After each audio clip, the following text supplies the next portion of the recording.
नमस्कार मैत्रिणींनो, रंजना किचनमध्ये तुमचं अगदी मनापासून स्वागत आहे. आज आपल्याला करायची आहे वालपापडी. हा वेगळा प्रकार आहे वालपापडीचा. तुम्ही कधी पाहिला आहे का? अशी थोडीशी जांभळी आणि हिरवी ह्या प्रकारे ही शेंग असते आणि अगदी कोवळी लसलसीत आहे. त्यापासून आपल्याला भन्नाट रेसिपी बनवायची आहे. ही रेसिपी अगदी नवीन आहे, तुम्ही कधी पाहिलीही नसेल. छान ह्या गावरान शेंगा आहेत, गावाला गेले होते तेव्हा घेऊन आलेले. आता ह्यापासून मी रेसिपी तुम्हाला माझ्या मैत्रिणीने शिकवली आहे, ती तुमच्यासोबत मी शेअर करणार आहे. आधी तुम्हाला ह्या शेंगा सोलायच्या कशा त्या दाखवणार आहे. मध्ये असं आपल्याला सोलून घ्यायचं आहे, पूर्ण सोलायचं नाही. फक्त आपल्याला वरून खोलून त्याच्या शिरा काढून घ्यायच्या आहे आणि छान बास्केटसारखंच ठेवायचं आहे. हे पहा, आपल्याला हे कशासाठी ठेवायचं आहे, व्हिडिओ संपूर्ण पहा, तुकडे करायचे नाही. यूट्यूबवर अगदी नवीन रेसिपी आहे. आता आपले झालेले आहे सगळ्या शेंगांचे तसे करून. आता पॅन ठेवणार आहे लोखंडाचा आणि त्याच्यात 2-3 हिरव्या मिरच्या,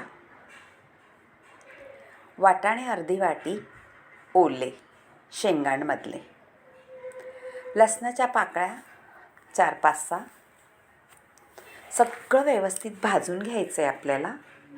आणि मक्याचे दाणे अर्धी वाटी. आता मैत्रिणींनो, सीझन आहे मका, वाटाणा, खूप साऱ्या भाज्या ताज्या आणि फ्रेश. त्यातलाच एक वाटाणे आणि मक्याचे दाणे घेतलेले आहेत. आल्याचा तुकडाही घातलेला आहे भाजायला. हे सगळं भाजून आपल्याला ह्याचं क्रश करून घ्यायचं आहे. थोडंसं तेल घालायचं आहे, म्हणजे छान भाजलं जातं आणि परतलं जातं. मका आणि वाटाणे ओले आहेत, त्यामुळे पटकन शिजले जातात आणि भाजलेही जातात. आपल्याला जास्त वेळ परतायची गरजही लागत नाही. फक्त कच्चा पण जाण्यासाठी आपण परतून घेणार आहे. आता झालेलं आहे, काढून घ्यायचं आहे आणि थंड करून क्रश करून घ्यायचं आहे. तुम्ही कधीच ही रेसिपी पाहिली नसेल मैत्रिणींनो, व्हिडिओ संपूर्ण पाहिल्यानंतरच कळेल तुम्हाला आपल्याला काय बनवायचं आहे. आणि ह्या शेंगांपासून अगदी नवीन रेसिपी.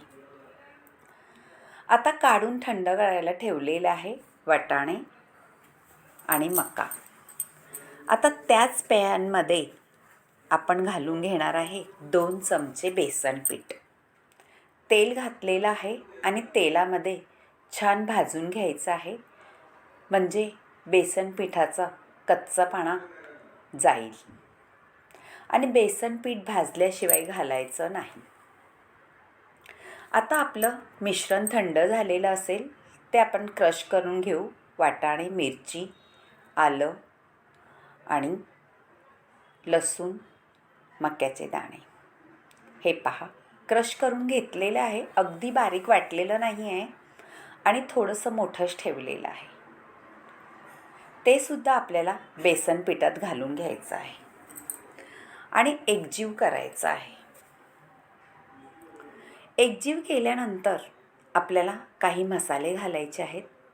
हे आहे घरगुती मसाला, कांदा लसूण मसाला, धाणा जिरा पावडर आणि हळद, चवीनुसार मीठ आणि मसाले सगळ्या ह्याच्यामध्ये घोळून घ्यायचं आहे. सुंदर ही रेसिपी होते मैत्रिणींनो. ताटाची शोभा तर वाढवते, पण खायलाही तेवढीच खमंग. कोणी पाहुणे आले तर ही रेसिपी नक्की ताटामध्ये बघून कमालच करतील आणि तुम्हाला शाबासकीही मिळेल. आता हे मिश्रण एकजीव झाल्यानंतर ओल्या खोबऱ्याचं 2 चमचे असं घालून घ्यायचं आहे. ओला नारळ खवलेला आहे, तो 2 चमचे घालून घेतलेला आहे आणि तो सुद्धा ह्याच्यामध्ये आपल्याला परतून घ्यायचा आहे. मैत्रिणी, तुम्हाला रेसिपी कळले का? इथपर्यंत मी दाखवलेली नक्कीच कळली नसेल. आता एकजीव मसाले झालेत सगळे आणि खमंग असा सुगंध सुटलेला आहे. आता थंड थोडं करून घ्यायचं आणि नाही केलं तरी चालेल, थोडंसं गरम राहिलं तरी चालेल. आपल्या शेंगा निसून टिपून छान स्वच्छ धुवूनही घेतलेले आहेत. आता आपलं मिश्रण थंड झालेलं आहे आणि आपण हे बास्केटसारखं ठेवलेलं आहे शेंगा, त्याच्यामध्ये हे आपले मिश्रण भरून घ्यायचं आहे. सुंदर रेसिपी होते ही आणि अगदी नवीन रेसिपी. चाळण एक घेतलेली आहे, त्याच्यात ठेवून घ्यायची आहे. तुम्ही ही रेसिपी कधी खाल्ले का आणि केले का? नसली केली तर नक्की ट्राय करा. अगदी ताटात ठेवताच शिल्लक राहणार नाही आणि पाहुण्यांना तर इतकी आवडेल का तुम्हाला शाबासकी दिल्याशिवाय राहणार नाही. आता सगळे असेच मी भरून घेते शेंगा आणि पुढे काय करायचे ते पाहू. झालेले आहे सगळ्या शेंगा भरून पहा आपले त्याच्यामध्ये मसाला केलेला. आता आपल्याला ह्या शेंगा चाळणीत ठेवून घेतलेल्या आहे आणि आपण गॅसकडे जाऊ. गॅसवरती मी ठेवलेलं आहे भांडं, त्याच्यामध्ये पाणी घातलेलं आहे ग्लासभर आणि चाळण त्याच्यावर ठेवून द्यायची आहे शेंगा वाफवायसाठी. कोवळ्या शेंगा आहेत, दाणेसुद्धा अगदी कोवळे आहेत, त्याच्यामुळे शिजायला काहीही वेळ लागत नाही. आपलं आतलं मिश्रणसुद्धा आपण परतून घेतल्यामुळे अजिबात वेळ लागत नाही. हे पहा, झालेलं आहे आपलं मिश्रण, हे सगळं व्यवस्थित शिजून. आणि तुम्हाला जर असंच जर खायचं असेल तरीसुद्धा खाऊ शकता, पण मी त्याला फोडणी देणार आहे, म्हणजे अगदी अप्रतिम ही रेसिपी तयार होते. थोडं थंड करून घेऊ आणि नंतर फोडणी देऊ, म्हणजे एकमेकांना चिटकत नाही. छान अशा सुटसुटीत शेंगा तयार होतात. हे पहा, आता एक भांडं परत ठेवलेलं आहे, त्याच्यामध्ये तेल घातलेलं आहे आणि जिरी मोहरीची आपण फोडणी देऊ.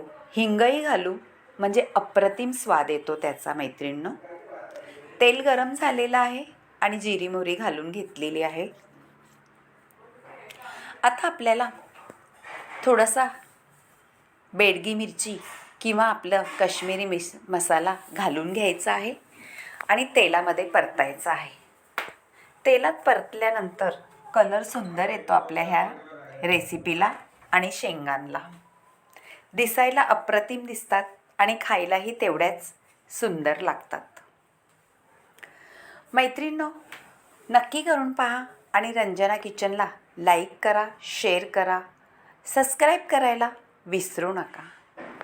आपण शेंगांमध्ये जे मिश्रण भरलेलं आहे ते इतकं अप्रतिम लागतं का जिभेवरची चव नक्कीच रेंगाळत राहील आणि विसरणारही नाही. अगदी नवीन रेसिपी आहे. तुम्ही जर करून पाहिली तर खूपच आवडेल. आमच्या घरामध्ये तर सगळ्यांना आवडली, तुम्हालाही आवडेल आणि तुमच्या मैत्रिणीसोबतसुद्धा हा व्हिडिओ शेअर करा. अगदी नवीन रेसिपी. बाय मैत्रिणींनो, भेटूया आता अशाच नवनवीन रेसिपी घेऊन.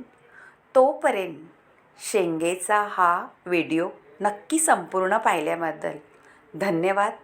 हे पहा, आपलं स्टफिंग इतकं भारी झालं आहे का ते अजिबात शेंगाला सोडत नाही आणि शेंगसुद्धा नुसती तुम्ही खाल्ली स्टार्टर म्हणून तरीसुद्धा चांगलंच लागणार आहे. Bye bye. भेटूया आता पुढच्या रेसिपीमध्ये. तोपर्यंत